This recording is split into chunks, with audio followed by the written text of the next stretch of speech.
Do you want more? More time, more balance, more love, more sex, more money, more real, and less bullshit? This is the Women Wanting More podcast with Dr. Karen Osborne. Real life, real stories, plus real tips to get you more of what you want.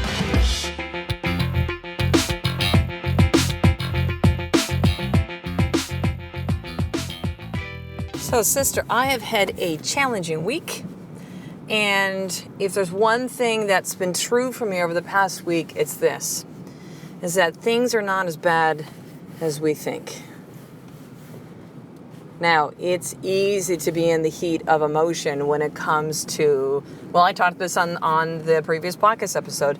If you have the trifecta in your life, the trifecta of insanity, you're married with kids and you're a business owner or an entrepreneur. Just like days where you feels like your head's gonna fucking explode. I get it. I am there. I am part of that trifecta tribe.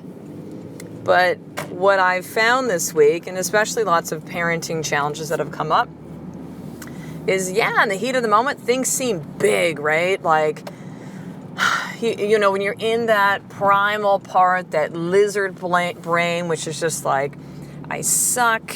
Nothing's going right this week. I knew it. This is, we can easily go that place of doubt, right? And fear. And it's funny, I share this with some of my clients and even a little bit more intimate details of some of this stuff and what I go through. And, I would have other people that I know coach that would never share this shit with their clients, like never. Because they want to just come from and like, I get it. This is not to judge. It's what, works for them and what they're comfortable with. But they feel that if they expose these parts of themselves, if they go, hey, you know what? Like, I'm like you. I go through all the same shit. That somehow that might like lower their authority. Somehow that brings them down to people's quote unquote level. And they want to be like the one above. Like, hey, they need to look up to me. And if I share these things of how sometimes, I can spin out and just like go deep into the stories as well too, that my clients or other people will see me in a certain way. My husband put up a message or a post on Facebook recently and said, can you be too real or too authentic? And of course, my response was never. It was interesting people's responses. It depends. A lot of chiropractors follow my husband because we're chiropractors and that's his business. And he helps chiropractors to be able to create a business online and a message and bring that. And for a lot of them, and I understand because I was in that professional Dr. Karen space of like, well, I can't show these things because people look up to me. But what I found most true was that the more that I actually did really share that stuff, like all of it, this is, yes, parenting's difficult. Yes, marriage is difficult. Yes, there's times when I don't feel like getting up to work out in the morning. Lots of mornings. Or eat the foods that are going to fuel my body best. Like, I get it. That I would have patients say to me, oh my God, you feel that way? You do that? Like, yeah, of course I do. I knocked myself off my own pedestal, right? To really help to better connect. And this is why I'm sharing this with you today too, sister. Is that whatever you're going through in your life right now, it may not be as bad as you think. So the biggest challenges I just shared earlier with parenting has been with my big boy Tyson. Like, love that little boy so much. He is challenging beyond what I can even explain. And no, I'm not looking for parenting advice from this. Listen, sister, I appreciate if it's been you or others who said like, oh, well, this is work with my kid. I'm not looking for feedback. I'm not looking for advice. I know the intention comes from a good space, but sometimes it's, people can share a story and you don't need to fix it. Just hear that. Okay, so with Tyson, especially the last couple of days have been really tough. Like yesterday especially was a gong show. It's a gong show. But yet this morning, and again, everything was big and, I had a big meltdown with my husband. I'm upset about stuff and I'm crying and it's difficult too because he can definitely go there, right? And so there's times that I open up and, I'm a lot to take when I let the floodgates open. That's just who I am. I feel things very deeply. And that can be like deep sadness and sorrow, and that can be the highs of like, just joy and bliss and gratitude, happiness. It's cool. It's who I am. It's who I am. I accept it. It's part of who I am. It's me. And so yesterday, kind of going through all that stuff this morning, my boy wakes up, Tyson wakes up, and he does this thing where he does this like scream in the morning. I don't know how to explain it, except he just screams. But basically is like, I'm up. And sometimes he gets a little bit afraid with the dark, although he's got a little night light, so he wants the light to be turned on. So we'll come in and, hey, good morning, buddy, and get him downstairs. And Tyson's 6, by the way, if you're kind of tuning, this is your first episode or don't know a lot about me yet. That's my oldest boy, Tyson, who's 6. And I come in the room, he's not there, he's around the door, and he goes like, boo, and he scared me, right? So we both laughed for a while, and I just like held him. And, we used to do a lot of morning cuddles. He's been very kind of resistant to that now, or he's just in a bad mood, or I said something the wrong way. And this morning was different. This morning was kind of like how we used to always connect. And I just looked at him and I just said, Tyson, I love you, buddy. And just held his little hands, his little cheeks in my hands. It's just like, Mommy loves you so much. He goes, I love you too, Mommy. And this was from the last couple of days of like, I hate you, saying mean Mommy all the way walking to school yesterday, meltdowns, tantrums, just really like outbursts in a second, yelling, screaming at me and stuff, to that. And I was talking to my husband just briefly this morning as we're getting the boys ready to go to daycare and school. And I'm just like, you know what? This has been such an incredible lesson. Like, I'm so thankful for it, of just to understand, number one, that things aren't as big as you think. Because again, when you're in that heat of emotion, like you can't see, right? Imagine what it's like when you're really mad or you're really sad. Let's just say those two emotions. You can't see what's really going on because you're so thick in it, right? You can't see the forest for the trees. You can't see things because you're in that lizard brain. You're in that primal place. It's like fight or flight response. You're not really aware and seeing what's around you. Think of if you're really pissed, right? Like you're really mad and you're like trying to get words. You're like, blah, blah, blah. Like you can't say stuff, or you're saying stuff. You're like, what the hell am I saying? Like you can't even think of the words maybe. Like you're in such a place of anger and rage. So when you're in that place, like things feel very big.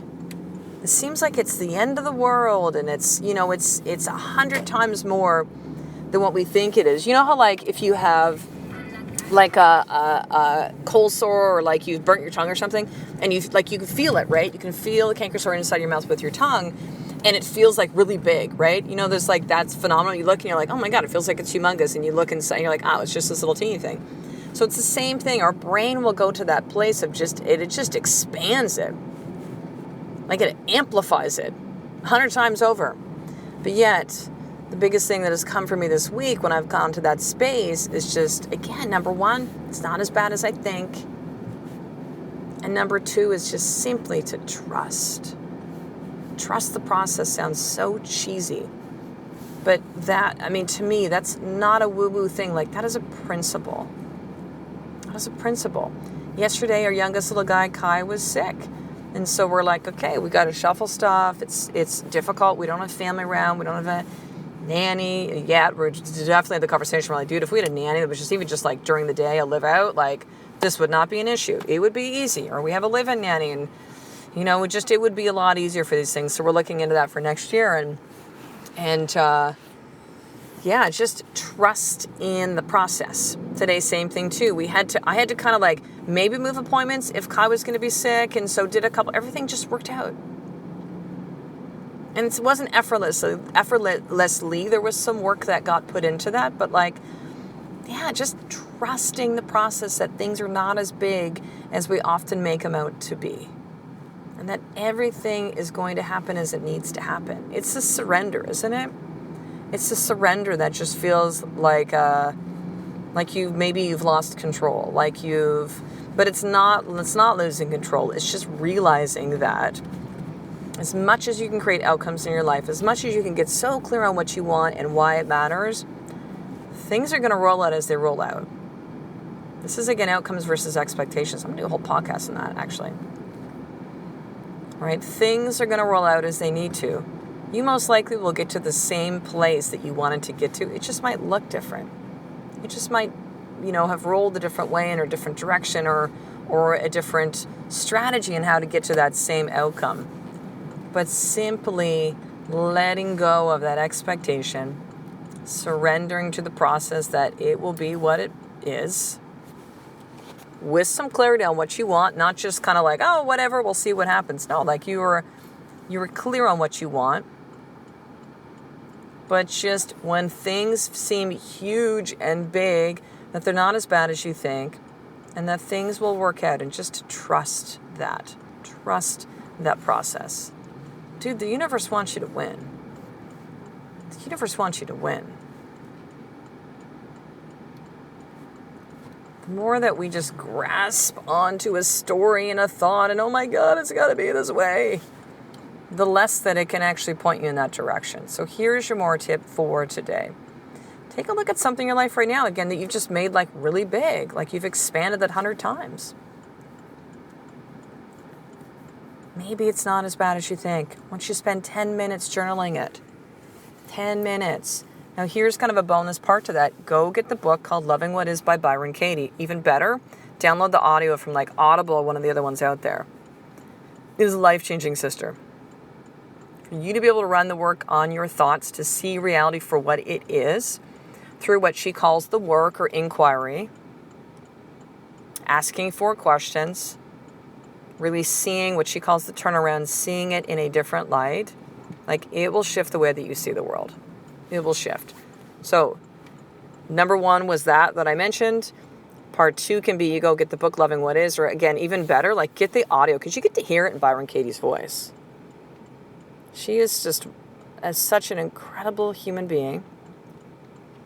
And with the work that she's created called The Work is absolutely life-changing. So listen to that and just really start to apply that into your life. So, the 6 women that came through my live event recently, there was a lot of stuff in their life too that they made really big. And it really wasn't as big as they thought. And they were able to get so clear on what they wanted. They got so clear on why it mattered. And they were able to actually learn the tools of how to get the things that they wanted, right? While still surrendering to the process and trusting that. And so here's what I want you to do, sister. I want you to watch the experience of these 6 women. You're going to head over to drkarenosborn.com/live event, enter in your name and email. You will get immediate access to watch the Women Wanting More live event movie. What I'm now calling the More Experience moving into 2017. And you're going to also see the 5 of the 6 women interviews 4 to 6 weeks after of how things still have shifted for them in their life. That it wasn't just a 2.5-day event and like that was it kind of thing. Like it stayed with them. So you're going to head over to drkarenosborn.com/live event, enter your name and email, sister. You can watch the movie, watch the interviews, and you'll have a chance to actually apply for the next live event. Right now I have 3 spots that are left. There's a couple that are kind of pending, but like 3 spots that are left. It's very small, six women that will be going through in January 2017. If you're listening to this months later, then there will be another one coming up. It'll be the same URL that you can go to. But you'll have a chance to apply. If this resonates with you, you're going to fill out a form, and we're going to get on the phone within the next 40 hours and have a powerful conversation to really see if you are a fit, listen, and see how I can serve you, sister. So I will talk to you in the next episode. A life of more is just one step away from you doing the fucking work every single day. I love and appreciate you. To get the show notes of each Women Wanting More episode, including the How to Get More tip, subscribe to the newsletter at drkarenosborn.com/newsletter.